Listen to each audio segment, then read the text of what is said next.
आज big exclusive में सबसे पहले बात मध्य प्रदेश की, जहां किन्नरों का जबरदस्ती धर्म परिवर्तन कराया जा रहा है। किन्नरों को कलमा पढ़ने पर मजबूर किया जा रहा है। अब मामला सामने आने के बाद लोगों में गुस्सा है, कार्रवाई की मांग की जा रही है। किन्नरों का आरोप है कि उन्हें उनकी पहचान बदलने के लिए मजबूर किया जा रहा है। आखिर कौन है वो लोग जो किन्नरों को पहचान बदलने के लिए मजबूर कर रहे हैं? आखिर ऐसे लोगों के खिलाफ कार्रवाई के लिए प्रशासन क्या कर रहा है और किन्नर कितना गंभीर आरोप लगा रहे हैं? क्या कहना है मध्य प्रदेश के किन्नरों का? उनकी बात आप तक पहुंचाएंगे, प्रशासन तक पहुंचाएंगे। बिग एक्सक्लूसिव में दूसरी खबर आपको कानपुर से बताएंगे, क्योंकि कानपुर में एक रईसजादे को बचाने के लिए एड़ी चोटी का जोर लगाया जा रहा है। भले ही रईसजादे को बचाने के लिए पूरी मशीनरी जुट गई हो, लेकिन कैमरे ने पूरी सच्चाई सामने ला दी है। दरअसल कानपुर की सड़कों पर लगे सीसीटीवी से यह साफ हो गया है कि उस लग्जरी गाड़ी को शिवम मिश्रा ही चला रहा था, जिसने कई लोगों को कुचल दिया, जिसको लेकर उसके वकील यानी शिवम मिश्रा के वकील ने झूठ बोला और उस वकील का झूठ भी पकड़ा गया है। आखिर क्यों इस रईसजादे को बचाने की कोशिशें हो रही हैं? प्रशासन से लेकर सभी लोग बचाने की कोशिश क्यों कर रहे हैं? ये पूरी खबर आप तक पहुंचाएंगे। और तीसरी बड़ी खबर होगी बिग एक्सक्लूसिव में जयपुर से, जहां अतिक्रमण को लेकर दो नेता आमने सामने आ गए हैं। नेताओं के बीच नोकझोंक आपने कई बार देखी होगी, लेकिन यहां अतिक्रमण को लेकर दो नेता आमने सामने हैं। बीजेपी विधायक और कांग्रेस नेता एक दूसरे से भिड़ गए हैं। मामला इतना बढ़ गया कि नगर निगम को बीच में हस्तक्षेप करना पड़ा और निर्माण कार्य को ही रुकवाना पड़ा। इन सभी बड़ी खबरों पर विस्तार से बात करेंगे, लाइव तस्वीर वहां से पहुंचाएंगे, लोगों से बातचीत करेंगे। लेकिन सबसे पहले बात करेंगे मध्य प्रदेश में हो रहे किन्नर जिहाद की। मध्य प्रदेश में एक नए तरीके का जिहाद और धर्मांतरण का मामला सामने आया है। इस जिहाद के निशाने पर है किन्नर। जी हां, सुनने में यह मामला थोड़ा सा चौंकाने वाला लगता है, लेकिन यह बिल्कुल सच है। आरोप है कि राजधानी में किन्नरों का एक ऐसा ग्रुप है जो हिंदू धर्म के किन्नरों पर दबाव बनाकर उन्हें मुस्लिम धर्म में परिवर्तित कर देता है। लव जिहाद, लैंड जिहाद के बाद अब किन्नर जिहाद के खुलासे से लोग हैरान हैं। लैंड जिहाद के बाद अब किन्नर जिहाद, हिंदू किन्नरों को जबरदस्ती मुसलमान बनाया जा रहा है। किन्नर अखाड़ों के प्रमुख ने भी ये आरोप लगाए हैं कि उनके अखाड़े से लोगों को जबरदस्ती हिंदू से मुस्लिम बनाया जा रहा है। इसके लिए उन पर दबाव डाला जा रहा है, उन्हें लालच दिया जा रहा है, उन्हें फंसाया जा रहा है। ऋषि अजय दास ने ये संगीन आरोप लगाए हैं। जबरन कलमा पढ़वाने का आरोप लगाया गया है, जबरन मांस तक खिलवाने का आरोप लगाया गया है, पुलिस पर एक्शन न लेने का आरोप भी लगा है। दरअसल 90% हिंदू किन्नरों का इस्लामीकरण कर दिया गया है। पैसे टेरर फंडिंग में भी भेजने की आशंका जताई जा रही है और इनकी फंडिंग पाकिस्तान, बांग्लादेश में हुई है। यही वजह है कि अब भोपाल में, मध्य प्रदेश में सभी जगहों पर इस मामले के सामने आने के बाद लोगों में नाराजगी है और सबसे बड़ा धड़ा संत समाज का है, जो ये कह रहा है कि आखिर क्यों लालच देकर किन्नरों को फंसाया जा रहा है और गलत इस्तेमाल की कोशिश की जा रही है। एक रिपोर्ट दिखाते हैं आपको, फिर भोपाल से लाइव दिखाएंगे।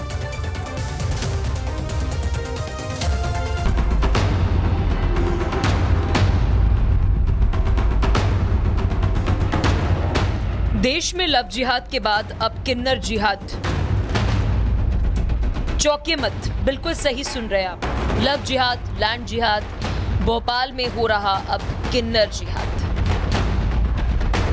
मध्य प्रदेश की राजधानी भोपाल में उस वक्त उथल पुथल मच गई जब एक चौंकाने वाला मामला सामने आया। भोपाल में किन्नर समुदाय के कुछ सदस्यों ने मीडिया के सामने आकर दावा किया कि उन पर धार्मिक पहचान बदलने का दबाव बनाया जा रहा है। इन लोगों का कहना है कि वे खुद को सनातन परंपरा से जुड़ा मानते हैं, लेकिन कथित तौर पर उन्हें अलग धार्मिक रीति रिवाज अपनाने के लिए मजबूर किया गया। किन्नर अखाड़ा के संस्थापक ऋषि अजय दास का आरोप है, धार्मिक पहचान बदलने के लिए उन पर मानसिक और शारीरिक दबाव बनाया जा रहा है। कलमा पढ़वाने, विशेष खानपान अपनाने और धार्मिक गतिविधियों में शामिल होने के लिए मजबूर किया गया। और अभी वर्तमान में आज ये स्थिति हो गई है कि ये पूरा एक माफिया गिरोह इनका पूरा जो है देश में तैयार हो गया है। इनसे मंगवा करके अपना जो है दौलत जमा करके ये मस्जिदों और मदरसों में लगा रहे हैं, विदेश फंडिंग कर रहे हैं और आतंकवाद को ये बढ़ावा दे रहे हैं और इन हिंदू किन्नरों पे इतना अत्याचार कर रहे हैं जिसकी कोई लिमिट नहीं है। किन्नर समुदाय के लोगों ने मीडिया के सामने आकर दावा किया कि वे सनातनी परंपरा से जुड़े हैं, लेकिन कथित तौर पर उन्हें जबरन मुस्लिम बनाया जा रहा है। सबसे चौंकाने वाला दावा तो ये हुआ कि 90% हिंदू किन्नरों का इस्लामीकरण हो चुका है।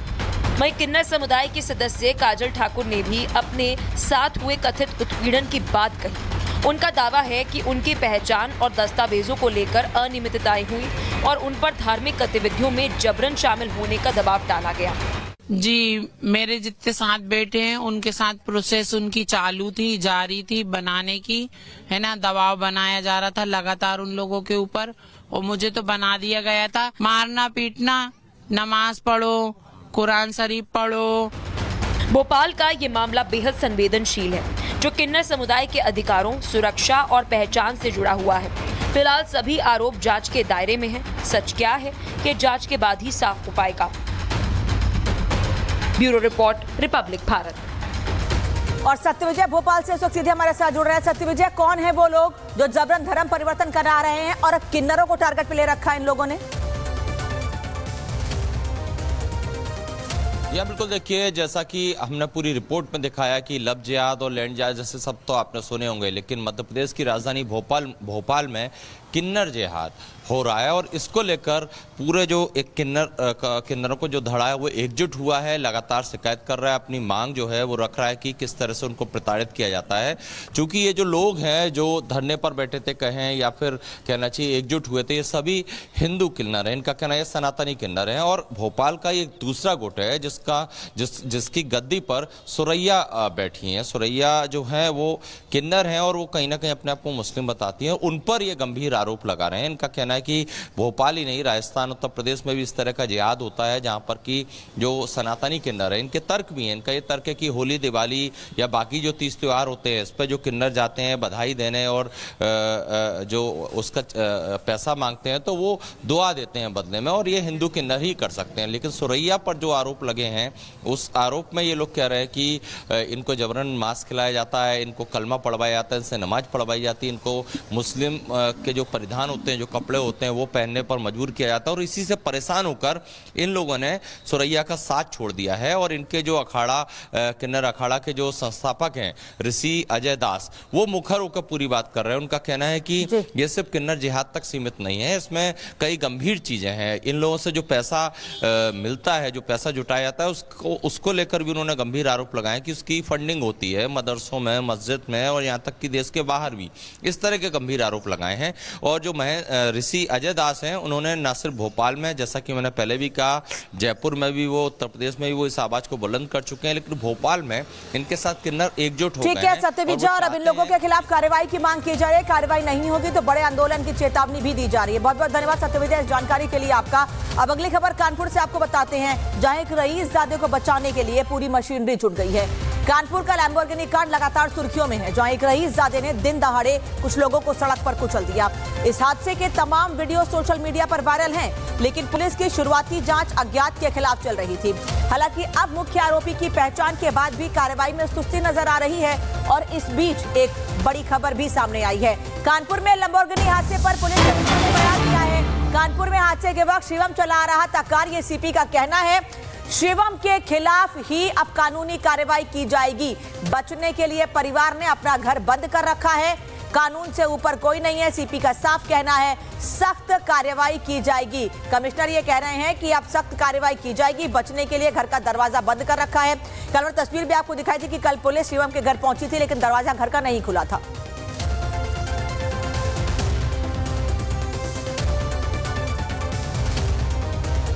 इसकी कार्यशैली पर कई सवाल कल खड़े हो रहे थे। क्या अब तक कार्रवाई की गई और क्या एक्शन लिया?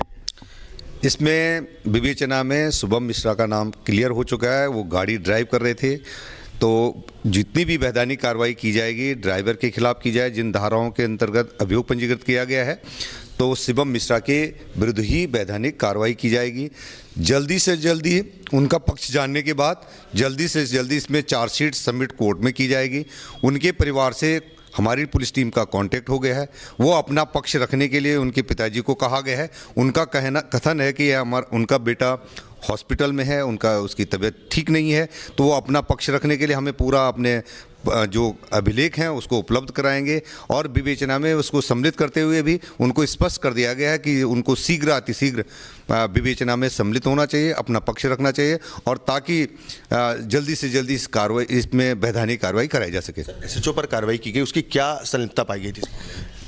शुरुआती दौर में एसएचओ ने जैसे अभियोग पंजीकृत कर दिया, सही धाराओं के अंतर्गत अभियोग पंजीकृत किया गया था, लेकिन जो उनके द्वारा गाड़ी में ऊपर से कवर रखने की वजह से लोगों में ये इम्प्रेशन बन गया है कि पुलिस पक्षपात कर रही है, वो पक्ष ले रही है और इनको वीआईपी ट्रीटमेंट दे रही है।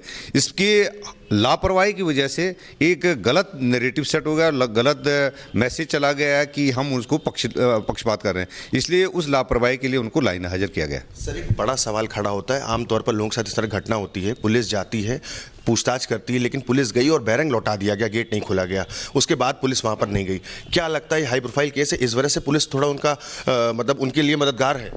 ये पहले एक चीज़ समझ लीजिए कि कानून, मैंने पहले बताया, कानून से पर कोई नहीं है। उस समय उनके यहाँ पे जो घेराबंदी लोगों ने कर रखी थी, उनके परिवार से कांटेक्ट हुआ, इस वजह से उन्होंने अपने बचने के लिए उन्होंने दरवाज़ा नहीं खोला। उसके बाद हमारी टीम से उनका कांटेक्ट हो गया, उनको समन किया गया है, वो अपना पक्ष रखने के लिए थाने पर अपना स्टेटमेंट देंगे। एक और आपको क्लियर करना चाहूँगा कि जैसे न्यूज़ चलाई जा रही है, इसमें 6 लोग इंजर्ड हुए हैं और बहुत बड़ा नुकसान हुआ, कई लोगों को मरने की खबर बताई गई है। इसमें स्पष्ट करना चाहूँगा कि केवल एक व्यक्ति, तौफीक नाम के व्यक्ति, मामूली चोटें आई हैं, उनके कोहनी पे और उनके पैर में चोट आई है।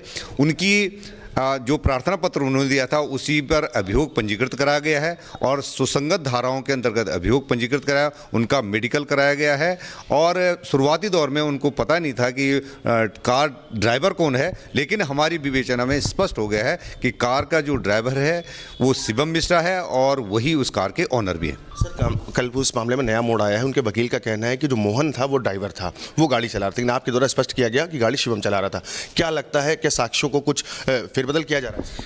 उनके कहने से कुछ नहीं होता, वो अपना पक्ष रखेंगे। हमारी जांच में हमने आपको बताया, जैसे पहले अभियोग अज्ञात में था, लेकिन जांच में, हमारी जांच में आया कि कार चालक जो है शिवम मिश्रा है, तो वो अपनी पक्ष रखें। लेकिन हमारी जांच में स्पष्ट हो गया है कि कार जो ड्राइव कर रहे थे वो शिवम मिश्रा कर रहे थे।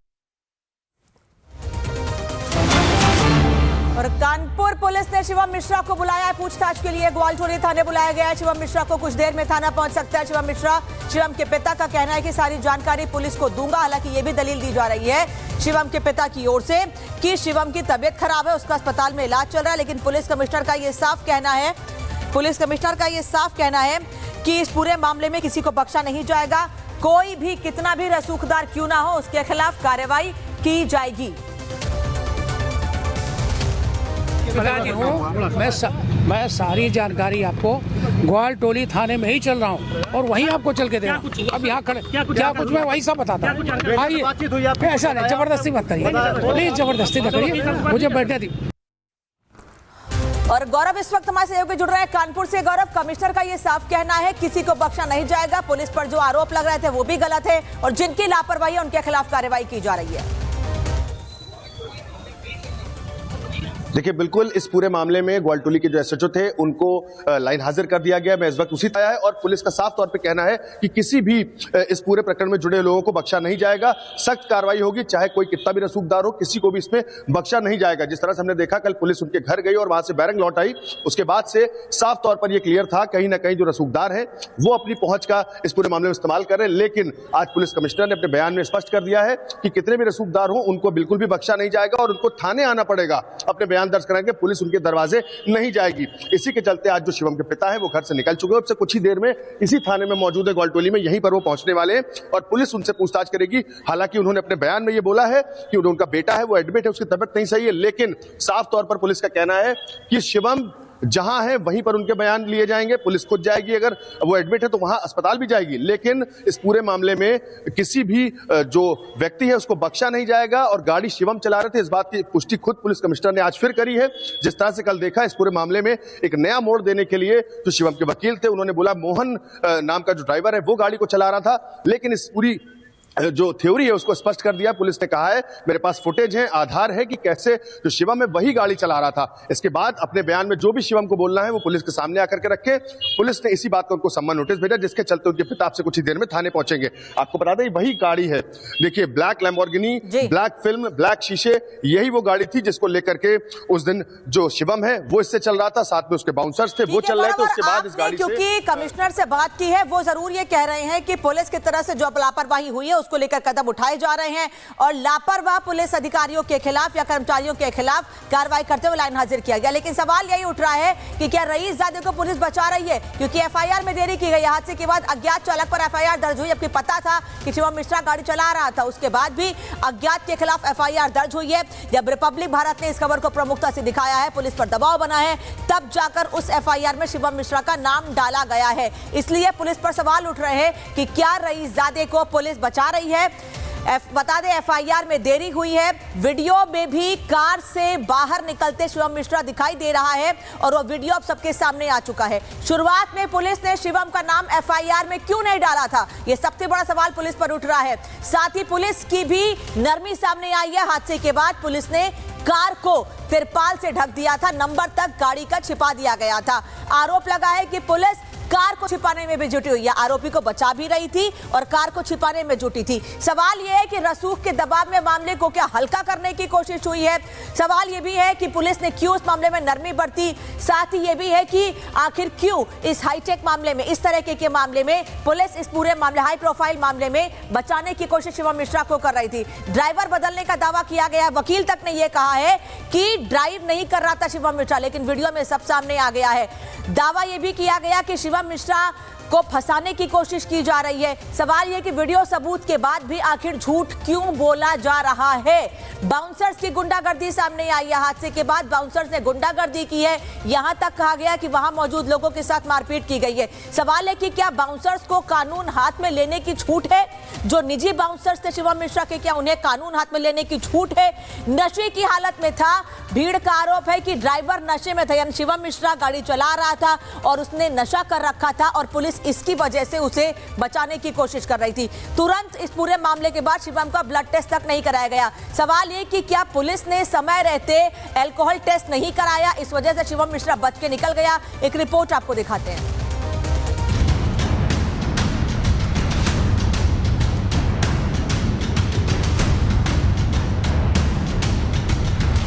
कानपुर के लैम्बोर्गिनी कांड की नई तस्वीर। कार चलाता दिखा रईसजादा शिवम मिश्रा। आरोपी के वकील के झूठ का पर्दाफाश। शिवम को बचाने की साजिश हुई नाकाम। तस्वीरों में दिख रही ये कार वही लैम्बोर्गिनी है जिसने कानपुर की सड़कों पर तांडव मचा दिया था। ये वीडियो बेहद खास है क्योंकि इसमें कार ड्राइविंग सीट पर बैठा आरोपी शिवम मिश्रा भी दिख रहा है। हादसे से ठीक पहले की इन तस्वीरों ने साफ कर दिया कि लोगों को कुचलने वाला कोई और नहीं, रईसजादा शिवम मिश्रा है, जिसने पहले तो अपनी बेकाबू कार से सड़क पर जा रहे लोगों को टक्कर मारी, फिर पैसे के दम पर इस केस को दूसरी तरफ मोड़ने की कोशिश की। सड़क पर निगरानी के लिए सीसीटीवी की इस फुटेज ने भ्रम फैलाने के लिए एक बड़े झूठ का पर्दाफाश कर दिया है। शिवम पर जैसे जैसे कानून का फंदा कस रहा है, उसे बचाने के लिए नए नए हथकंडे भी अपनाए जा रहे हैं। शिवम के वकीलों ने दावा करना शुरू कर दिया कि हादसे के वक्त शिवम मिश्रा कार नहीं चला रहा था, इसलिए शिवम को इस मामले में आरोपी नहीं बनाना चाहिए। गाड़ी ड्राइवर चला रहे थे, मोहन नाम के ड्राइवर है, वो चला रहे थे। गाड़ी तो शिवम जी ने, गाड़ी से तो शिवम जी उतरे थे। वीडियो जो आ रहे हैं, वीडियोस क्या आ रहे हैं, कैसे आ रहे हैं, ये सब पूरा जांच का विषय है। ये जब आगे जांच आगे बढ़ेगी तब ये चीजें सामने आएंगी। लैम्बोर्गिनी कार से लोगों को टक्कर मारने वाले शिवम मिश्रा का ताल्लुक कानपुर के एक अमीर परिवार से है। शिवम के पिता एक बड़े कारोबारी है। आरोप है कि इसीलिए शिवम को बचाने की कोशिश शुरू से ही चल रही है। हादसे के चंद मिनटों के बाद ही शिवम घटनास्थल से निकल गया था। उसके साथ चल रहे बाउंसर्स ने उसे वहां से सुरक्षित निकाल लिया था। यही नहीं, बाउंसर्स ने हंगामा कर रहे लोगों को भी धमकी देकर चुप करा दिया। वहीं कानपुर पुलिस ने भी इस मामले में शुरू से ही लापरवाही भरा रवैया दिखाया। आरोप है हादसे के वक्त आरोपी को पुलिस ने वीआईपी ट्रीटमेंट दिया। थाने में लैम्बोर्गिनी कार को संभाल कर रखा गया। कार की रक्षा के लिए थाना परिसर में बाउंसर्स भी तैनात किए गए। शिवम का ना तो मेडिकल हुआ, ना ही उससे पूछताछ की गई। यहाँ तक कि एफआईआर दर्ज करने में भी खेल खेला गया। कागजों में सिर्फ गाड़ी नंबर डालकर पूरा मुकदमा ही अज्ञात के खिलाफ लिख दिया। कोशिश थी कि ऐसा केस बने कि शिवम का नाम ही इस पूरे केस में न आए। हालांकि घटना की वायरल वीडियो और मीडिया के भारी दबाव के बाद कानपुर पुलिस ने इस पूरे मामले में अपनी लाज बचाने के लिए निष्पक्ष जांच का दावा किया। इसमें विवेचना में शुभम मिश्रा का नाम क्लियर हो चुका है। वो गाड़ी ड्राइव कर रहे थे, तो जितनी भी वैधानिक कार्रवाई की जाएगी ड्राइवर के खिलाफ की जाए। जिन धाराओं के अंतर्गत अभियोग पंजीकृत किया गया है, तो शिवम मिश्रा के विरुद्ध ही वैधानिक कार्रवाई की जाएगी। जल्दी से जल्दी उनका पक्ष जानने के बाद जल्दी से जल्दी इसमें चार्जशीट सबमिट कोर्ट में की जाएगी। उनके परिवार से हमारी पुलिस टीम का कांटेक्ट हो गया है। वो अपना पक्ष रखने के लिए उनके पिताजी को कहा गया है। उनका कथन है कि उनका बेटा हॉस्पिटल में है, उसकी तबीयत ठीक नहीं है, तो वो अपना पक्ष रखने के लिए हमें पूरा अपने जो अभिलेख हैं उसको उपलब्ध कराएंगे। शिवम के खिलाफ जांच जारी है। मीडिया की निगरानी के बाद अब पुलिस इस पूरे मामले में फूंक फूंक कर कदम रख रही है, लेकिन अभी भी कार की टक्कर से घायल हुए पीड़ित न्याय का इंतजार कर रहे हैं। Bureau report, Republic Bharat. एक बड़ी खबर आ रही है। पीएम की कुर्सी के घेराव पर रिजिजू का वीडियो पोस्ट हुआ है। किरण रिजिजू केंद्रीय संसदीय कार्य मंत्री ने यह पोस्ट किया है। रिजिजू ने लिखा है कि कांग्रेस को सांसदों के बर्ताव पर की गई गरिमा बचाने के लिए बीजेपी ने संयम रखा है। हम बीजेपी सांसदों को नहीं रोकते तो हालात खतरनाक हो जाते। ये तस्वीर देख लीजिए, यही वो वीडियो है जिसे जारी किया गया है। और बीजेपी का ये कहना है कि प्रधानमंत्री के आने से पहले, क्योंकि प्रधानमंत्री लोकसभा में उस दिन राष्ट्रपति के अभिभाषण पर धन्यवाद देने के लिए आ रहे थे, उसके पहले कई विपक्ष के महिला सांसदों को आगे कर दिया गया। प्रधानमंत्री की कुर्सी के पास उन्हें भेज दिया गया। प्रधानमंत्री जहां बैठते हैं उसके चारों तरफ महिलाओं ने घेर रखा था। बीजेपी के सांसदों को कंट्रोल करना पड़ा, रोकना पड़ा, नहीं तो हालात खतरनाक हो सकते थे। ये कहना है किरण रिजिजू का। किरण रिजिजू ने ये वीडियो पोस्ट किया है और उनका ये कहना है कि काफी मनाया गया। जो विपक्ष की सांसद वहां पर मौजूद थी उनको बोला भी गया कि वहां से हट जाएं, प्रधानमंत्री यहां आने वाले हैं, वो लोकसभा में अपना धन्यवाद देंगे राष्ट्रपति के अभिभाषण पर। लेकिन वहां पर माहौल लगातार गर्म होता जा रहा था। जो विपक्ष की महिला सांसद थी जिनको आगे किया गया था, वो महिला सांसद कुर्सी से हटने को, प्रधानमंत्री की कुर्सी के पास से हटने को तैयार नहीं थी। ये वो वीडियो है 4 फरवरी का शाम 5 बजे का, जब प्रधानमंत्री सदन के भीतर आने वाले थे। आप देखिए बीजेपी के कई सांसद आसपास मौजूद हैं, निवेदन भी कर रहे हैं कि आप वहां से हट जाइए, प्रधानमंत्री यहां पर आने वाले हैं, धन्यवाद देने वाले राष्ट्रपति के अभिभाषण पर। लेकिन महिला सांसद प्रधानमंत्री की कुर्सी को घेर कर खड़ी हुई थी। जहां पर प्रधानमंत्री को भाषण देना था, अभिभाषण पर धन्यवाद देना था, उस कुर्सी को, प्रधानमंत्री की कुर्सी को महिला सांसद घेर कर खड़ी हुई थी, जिस वजह से प्रधानमंत्री सदन में नहीं आ सके। महिलाओं को आगे किया गया था, बार बार बीजेपी का उस वक्त भी ये कहना था। और बाकायदा किरण रिजिजू ने इसका एक वीडियो भी जारी किया है और बताया है कि आखिर 4 फरवरी की शाम 5 बजे लोकसभा में क्या हुआ था, जिसके बाद प्रधानमंत्री सदन तक नहीं पहुंच पाए थे और उस दिन प्रधानमंत्री ने धन्यवाद भी राष्ट्रपति के अभिभाषण पर नहीं दिया था।